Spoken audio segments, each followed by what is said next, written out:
वंदे गुरुपरंपराम्। ओम नमो नारायण। समस्त ऋषिकुल उत्पन्न गोस्वामी महापुरुषों को गोस्वामी सेवाश्रम नर्मदापुरम मध्य प्रदेश की ओर से बहुत बहुत ओम नमो नारायण। बंधुओं, गोस्वामी इतिहास परिचय नाम से जो हमने चैनल हमारा चालू है, उसके अंतर्गत अभी तक हमने 40 एपोसेट अथवा क्या कहते हैं उसको वीडियो बना चुके हैं। हम 40 वीडियो आप तक पहुंचा चुके हैं। आज हम फिर आपके सामने, जैसा कि अब तो गोस्वामी समाज बहुत जागृत हो गया है, फिर भी दूर दूर तक हमारी आवाज़ पहुँचे और गोस्वामी समाज विषयक जानकारी ज़्यादा से ज़्यादा आप लोगों तक जाए, इस हेतु हम विभिन्न ग्रंथों से विभिन्न विद्वानों के विचार, उनके लेख आलेख पत्र पत्रिकाओं से आपको पहुंचाते रहते हैं।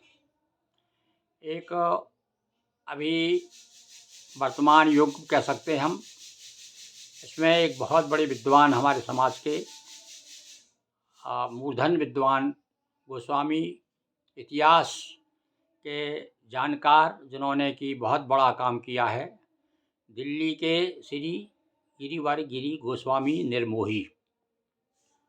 उन्होंने तो एक नहीं दो दो तीन तीन ग्रंथ समाज को दिए हैं, जिनकी बड़ी चर्चा है। अभी मैं आपको जो एक आज इस विषय में चर्चा कर रहा हूँ, और वह है यति और यतियों का इतिहास। ये वैसे तो यह गोस्वामी नामा में आपको मिल ही जाएगा, पर उन्होंने एक अलग से लेख तैयार करके राजकोट से एक पत्रिका गुजराती में निकलती, अतीत गौरव। ये अतीत गौरव अगस्त 2021 की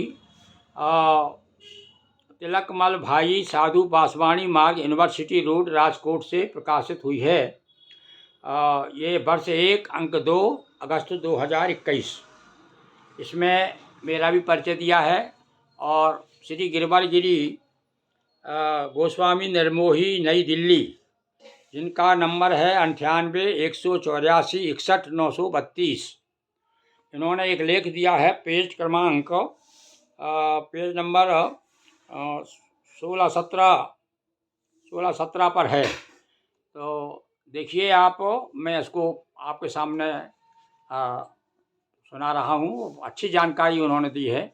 वैसे तो मैं सुनता आ रहा था कि भाई 10 नाम हैं, पर कुछ लोग कहते हैं अरे भाई 10 नाम नहीं है, बोले 12 नाम हैं। तो हमने पूछा भाई 12 नाम कौन कौन से हो गए? 10 तो हमें मालूम है कि तीर्थ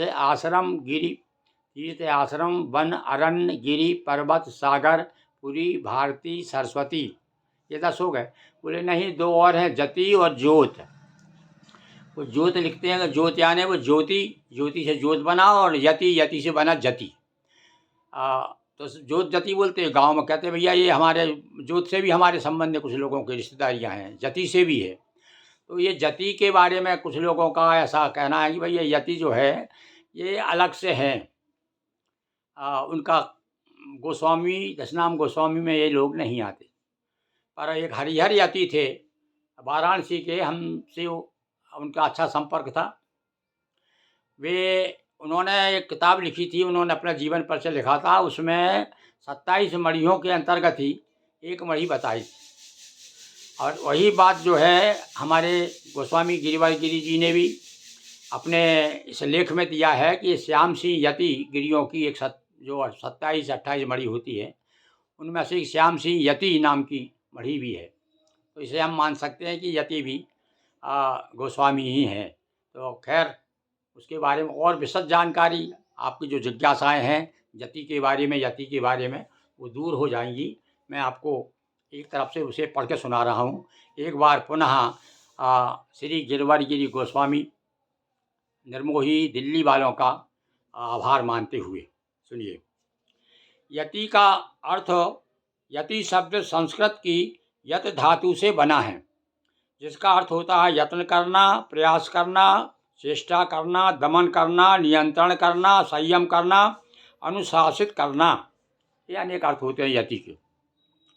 इस हिसाब से देखें तो संयमी, जितेंद्रिय, पवित्र, धर्मात्मा, दृढ़ प्रतिज्ञ, प्रतिबद्ध, महाव्रती, मर्यादित व्यक्ति को ही यति कहा जाता है। ऐसा व्यक्ति जिसने अपनी इंद्रियों को जीत रखा है, मन पर काबू है, आत्मा का स्वामी है, वह यति कहलाने का अधिकारी। रामायण की कथा में लक्ष्मण जी को यति कहा गया है, जबकि वे क्षत्रिय थे। यति इसलिए कहलाए क्योंकि 14 वर्षों के वनवास के दौरान उन्होंने ब्रह्मचर्य, देखिए कितना अच्छा प्रमाण दिया उन्होंने, 14 वर्ष तक एक पल को भी सोए नहीं। राम जी और सीता जी की कुटिया के अंदर सोते थे, लेकिन लक्ष्मण जी कुटिया के बाहर रहकर पहरा देते थे। मेघनाथ अति बलशाली मायावी था। उनको वरदान मिला हुआ था कि उसे वही व्यक्ति मार सकता है जो 14 वर्षों से ब्रह्मचारी रहा हो, नींद का सेवन नहीं करता हो। ये दोनों गुण लक्ष्मण जी में विद्यमान थे, तभी से वे मेघनाथ को मार सके। उपाधि से जाति का सफर, लीजिए सब कहाँ से उन्होंने उठाई बात को। प्राचीन काल में यति एक उपाधि थी, लेकिन अब वह एक जाति है, जिसे कर्नाटक में जति या जत्ती के नाम से भी जाना जाता है। ये जो हमारे राष्ट्रपति रहे हैं जत्ती, यति कर्नाटक, आंध्र प्रदेश, तेलंगाना, मध्य प्रदेश, गुजरात, राजस्थान में पाए जाते हैं। अब यह एक जाति है जिसे कर्नाटक में जति या जत्ती के नाम से जाना जाता है। यदि कर्नाटक में तो इनको थोक में भरमार है, यानी कर्नाटक में जत्ती बहुत है। चलिए यतियों का इतिहास। यतियों का इतिहास बहुत पुराना है। उस समय यतियों को सन्यासियों, मुनियों, तपस्वियों की श्रेणी में रखा जाता था।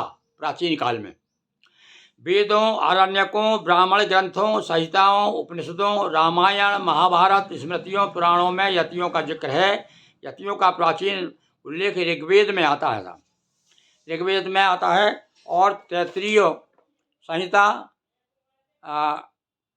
काठक संहिता, सामवेद, अथर्ववेद, पंचविश ब्राह्मण और कौशत की उपनिषद, ये पंचविश ब्राह्मण का जो चर्चा कर रहे हैं गोस्वामी जी, तो मैंने भी उसका एक आपको अलग से वीडियो बनाया है कि पंचविश ब्राह्मण में यतियों का वर्णन है, जिसमें एक ब्रह्मगिरी नाम के यति थे। देखिए अब आप वहाँ गिरी का उल्लेख भी मिलता है, प्रमाण मिलता है। तो ब्रह्मगिरी नाम के जो यति थे उनको ब्रह्म विद्या दी है इंद्र के द्वारा, ऐसा उसमें पंचविश ब्राह्मण में ये एक अलग से मैंने आपको वीडियो दिया है। तो देखिए उसका भी वर्णन यहाँ गोस्वामी जी ने किया है। चलिए आगे। कौशोत की उपनिषद, अश्वालायन, स्रोत सूत्रों इत्यादि में मिलता है। ऐतिहासिक पुस्तकों में भी यतियों का जिक्र मिलता है। ईरान के इतिहास में यतियों का उल्लेख है। बहुत बहुत बड़ी खोज की है भाई, देखिए आप, ये बड़े सहज में, बड़े सरलता से हमें प्राप्त हो गई।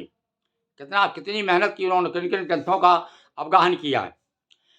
ईसा पूर्व 1300 में सुमाराम यति ने अत्यंत बलशाली ऐसा असुर का पराभव किया। ये यति बड़े पराक्रमी होते थे। हिस्ट्री या पर्सिया, वैदिक काल में यति एक प्राचीन घराना होता था। यतियों का संबंध अत्यंत पुरातन यज्ञकर्ता अंगिरस व भृगु से भी रहा है।